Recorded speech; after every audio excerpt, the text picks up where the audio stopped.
Doctor Rubina को लेके इतना पर्सनल क्यों हो रहा है? उनकी चॉइसेस की वजह से आपको इतना फर्क क्यों पड़ रहा है? ऐसा लग रहा है आपको उनकी लाइफ में बहुत इंटरेस्ट है।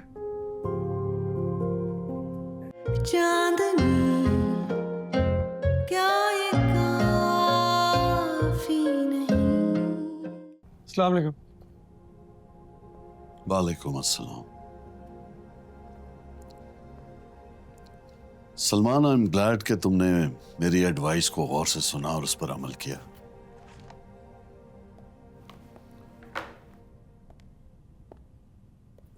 अब तुम अमेरिका जा रहे हो और कोई भी असिस्टेंस चाहिए हो तो मिलेगी।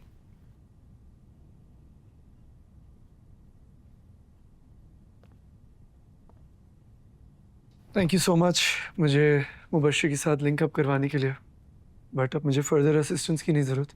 अब तुम भी जा रहे हो और कुछ अरसे में मिना और फिजान भी चले जाएंगे। फरहीन की तबीयत लास्ट सेशन के बाद कुछ संभली नहीं है।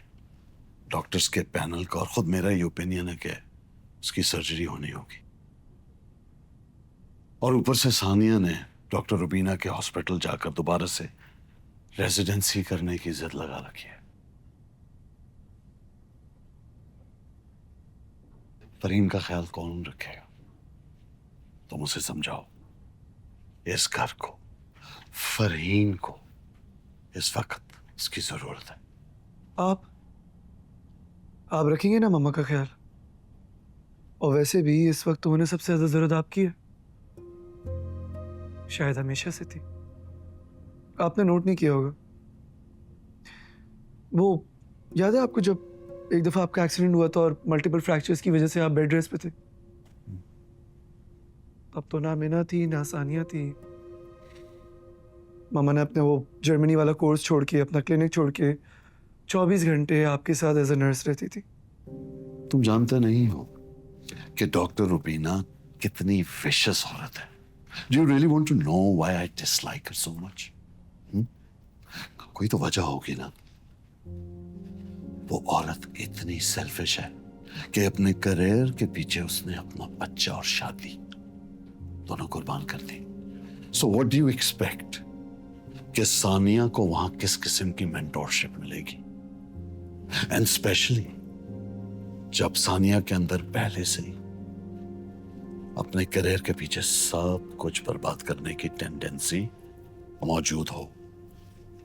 तो इतनी जिद और चाह से एक डॉक्टर बहू घर लाके आप क्या एक्सपेक्ट कर रहे थे? क्या वो घर बैठ के सिर्फ अपने शौहर और अपने ससुराल का ध्यान रखती? सलमान, तुम समझ क्यों नहीं रहे हो? It's simple. देखिए, मैं समझूं ना समझूं, प्रॉब्लम ये है कि आप डॉक्टर रुबीना को लेके इतना पर्सनल क्यों हो रहे हैं? उनकी चॉइसेस की वजह से आपको इतना फर्क क्यों पड़ रहा है? ऐसा लग रहा है आपको उनकी लाइफ में बहुत इंटरेस्ट है।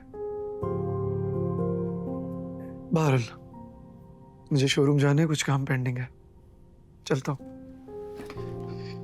और एक और बात, सानिया को प्लीज रोकने की कोशिश मत कीजिएगा, प्लीज। ठीक है, नहीं रोकूंगा, लेकिन जिस दिन तुम सानिया की जिद की वजह से नुकसान उठाओ, कम से कम उस दिन मेरी ये बातें याद करना।